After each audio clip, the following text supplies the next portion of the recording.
Vamos então olhar o primeiro texto, que é o texto em Isaías capítulo 53.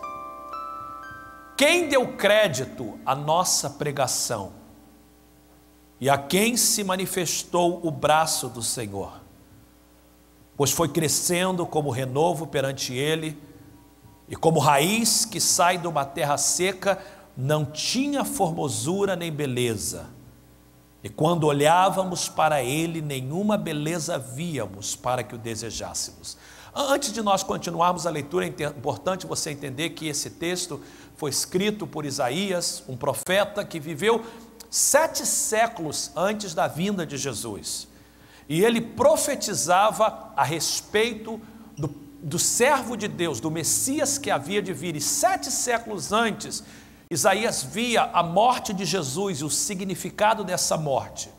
Eu pedi aos diáconos que colocassem os elementos da ceia, pois a ceia, ela relembra a morte de Jesus. Jesus disse que quando a gente participa da ceia, nós devemos fazer em memória da sua morte. Eu queria que você então, durante toda a mensagem, pensasse na morte de Jesus e lesse comigo e visse comigo como ela foi profetizada com detalhes, quando diz no verso 2, que ele foi crescendo como renovo, como raiz que sai de uma terra seca, não tinha formosura nem beleza, e quando olhávamos para ele, nenhuma beleza víamos para que o desejássemos.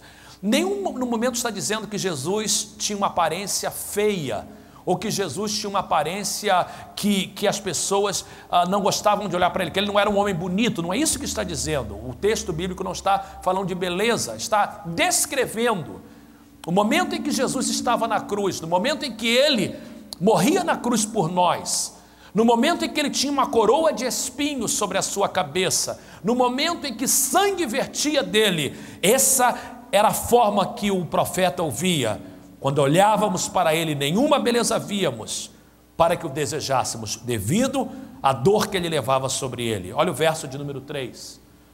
Ele era desprezado, rejeitado dos homens, homem de dores e experimentado nos sofrimentos.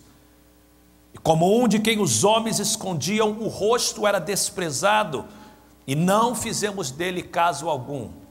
Os evangelistas dizem que no momento em que Jesus morria, as pessoas viravam o rosto, as pessoas batiam no peito, até mesmo as mulheres ficaram distantes. E a razão que Jesus fez isso, os versos 4 e 5 nos ajudam a entender claramente. Diz: verdadeiramente, ele tomou sobre si as nossas enfermidades, ele carregou com as nossas dores, e nós o reputávamos por aflito, ferido de Deus e oprimido. Mas ele foi ferido por causa das nossas transgressões, esmagado por causa das nossas iniquidades. O castigo que nos traz a paz estava sobre ele, e pelas suas pisaduras, a palavra pisadura é uma palavra portuguesa antiga, pelas suas feridas, nós fomos sarados. A mensagem de hoje, ela concentra nesse sacrifício de Cristo, e em um dos benefícios dele, que é a cura das nossas enfermidades. Em poucos minutos eu quero enfatizar, com a ajuda de Deus, o ensinamento bíblico, que assim como Cristo, ao morrer na cruz, garantiu para nós o perdão dos pecados, a morte dele também garante para nós a cura das nossas enfermidades. O segundo texto é o Salmo de número 103. Os primeiros 3 versículos, se você tem na sua Bíblia, volte um pouco, novamente será projetado, mas ela projetado pela importância desses versículos. Eu queria que você lesse comigo bem alto os versos 1 a 3 do Salmo 103. Toda a igreja, por favor. Bendize, ó minha alma, ao Senhor, e tudo o que há em mim, bendiga o seu santo nome. Bendize, ó minha alma, ao Senhor, e não esqueças de nenhum de seus benefícios. É Ele que perdoa todas as tuas iniquidades e sara todas as tuas enfermidades. Eu queria que você prestasse atenção no final do verso 2 e no início do verso 3. Davi, o salmista, inspirado pelo Espírito Santo de Deus, diz: minha alma, você precisa de louvar a Deus e não pode esquecer dos seus benefícios. E aí ele lista os dois principais benefícios que Deus faz por nós através de Jesus. Ele perdoa quantas iniquidades? E ele sara quantas enfermidades? Todas.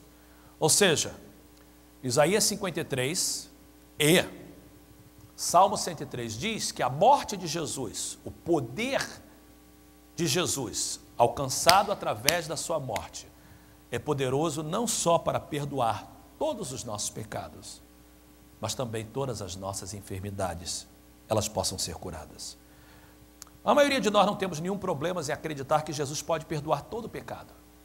E quando confessamos a Ele o nosso pecado, nós esperamos ser perdoados. Mas nem todas as pessoas aplicam a segunda parte do versículo, que é a cura de todas as nossas enfermidades. Seria importante a gente olhar a origem das enfermidades. Por que há pessoas doentes hoje? Porque nós ficamos doentes no dia de hoje. Era esse o propósito original de Deus, foi assim que Deus nos criou. Deus criou o homem para passar por enfermidade? E a resposta é não. A Bíblia é muito clara dizendo que Deus faz tudo bonito, formoso e perfeito. Deus nunca quis que nós ficássemos doentes.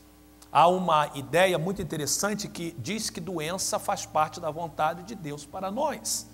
Eu me lembro que uma vez eu visitava uma senhora que era membro da nossa igreja e quando essa senhora estava muito enferma, eu fui orar por ela. Ela disse: pastor, não precisa de orar por mim, porque Jesus sofreu muito mais, então essa enfermidade é a sua vontade para mim. E o que ela falou, na verdade, é uma teologia errada, mas que muitas pessoas creem que enfermidade é um mal necessário. Eu rejeito isso por causa da palavra de Deus. O propósito de Deus para nós, o plano original de Deus para nós não incluía a enfermidade. A enfermidade veio por causa do pecado. A Bíblia diz no livro de Romanos, capítulo 5, verso de número 12, e ele é importante para estabelecer isso. Romanos 5,12 declara assim: por um homem entrou o pecado no mundo e pelo pecado a morte.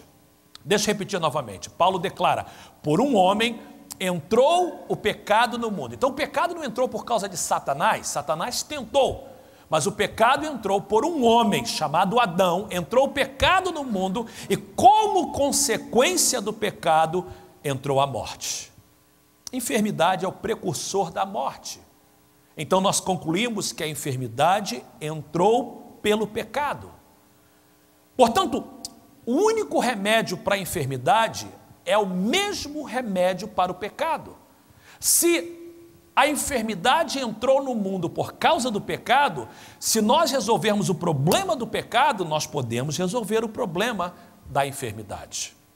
Quando nós falamos sobre enfermidade, eu quero começar logo dizendo que a Bíblia não é contra os médicos. E nós não somos da linha de pensamento que diz que um crente não pode ir ao médico, um crente não pode tomar nenhum remédio. Não é isso que nós estamos falando. Da mesma forma que nós não temos nenhuma dificuldade de usar um terapeuta, de usar uma pessoa para nos ajudar, nós também usamos o médico. Mas é importante que a gente entenda que a nossa confiança não está no médico. Nós entendemos que tudo que os médicos podem fazer é ajudar a natureza do corpo. Quando você vai a um médico, ele pergunta um pouco sobre a sua família, se você já teve isso, se você teve aquilo, e quando ele aplica uma medicina, quando ele te dá uma receita, tudo que ele está tentando fazer é ajudar a natureza do corpo. Se existe um remédio conhecido para ajudar a natureza do corpo, para lutar contra essa enfermidade, é tudo que o médico faz.